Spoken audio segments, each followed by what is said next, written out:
6 Şubat'ta biliyorsunuz ciddi bir felaket yaşadık. Bir deprem yaşadık.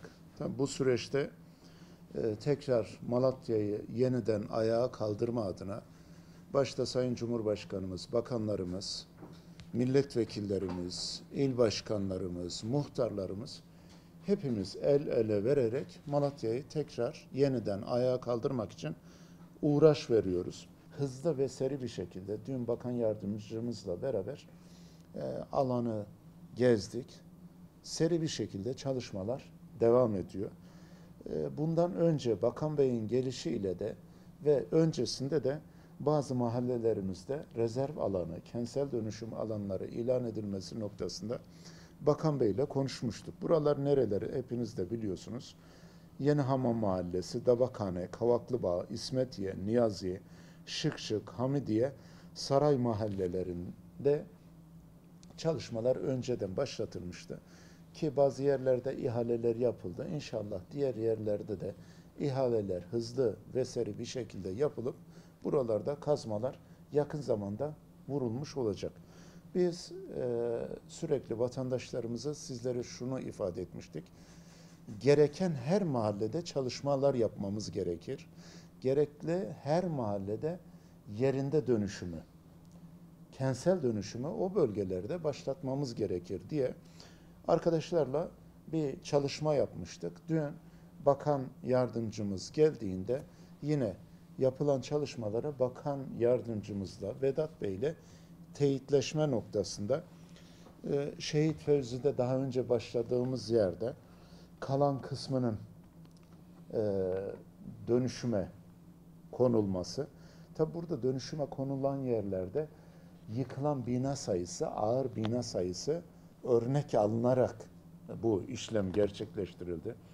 Onun yanında Beylerbaşı'nda alan dahil edilmiş oldu.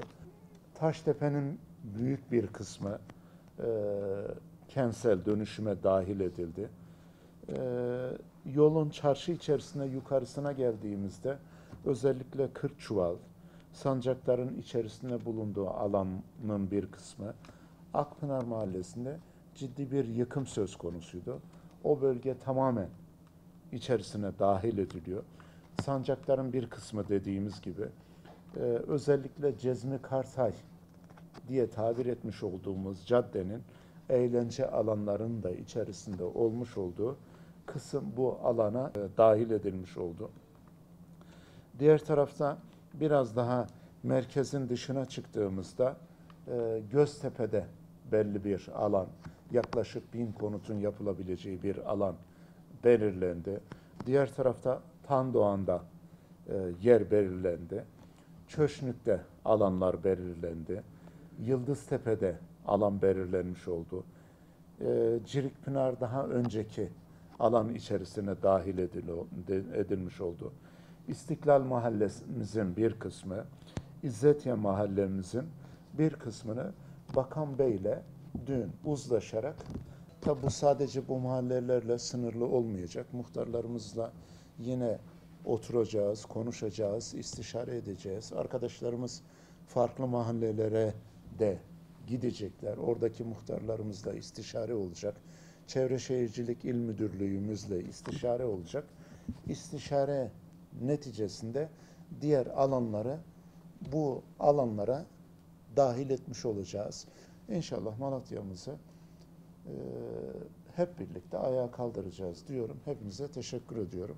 Biz çok mutlu olduk. İnanıyorum ki bütün muhtar arkadaşlarım da mutlu oldular.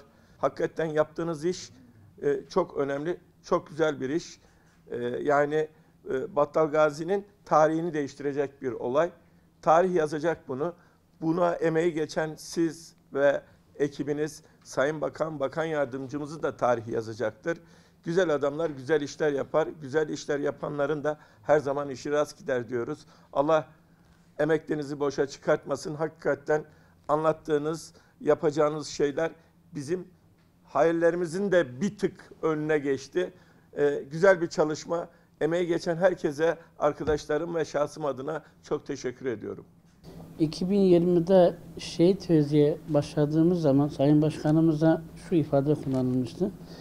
Çevre yolunun altına böyle bir projeyle girerseniz sizin siyasi hayatınıza mal olur, girmeyin. Tavsiye etmemişlerdi ama başkanımız dirayetli davrandı, gayretli davrandı. Elini değil, bedenini tamamen taşın altına koydu. Bugün ben zaman zaman o komşularımı ziyaret ediyorum. Özellikle dere kenarında olan, başkanım siz görüştünüz onlar. Onların tamamı keşke daha önce erkenden yıkılmış olsaydı da daha önceden evimizde oturmuş olsaydık dediler. Diğer kısımda büyük bir heyecanla bekliyor kentsel dönüşümü. Bu habere dağıttığı zaman inşallah daha güzel, daha hızlı, daha seri bir dönüşüme olacak. Bu da biterse Beylerbaşı, Şehitsözü, Hidayet bu bölgenin dönüşümü çevrenin altına bir nefes aldırmış olacak. Bir alt merkez olacak inşallah. Battalgazi Belediye Başkanımız Sayın Osman Güder Başkanım, bütün mahallelerimizdeki depremde yıkılan mahallelerin çalışmaları hakkında bizi bilgilendirdiği için Allah razı olsun. Biz devletimize, başta Cumhurbaşkanımıza ve bütün idareciler, görevlilerin hepsine teşekkür ediyoruz.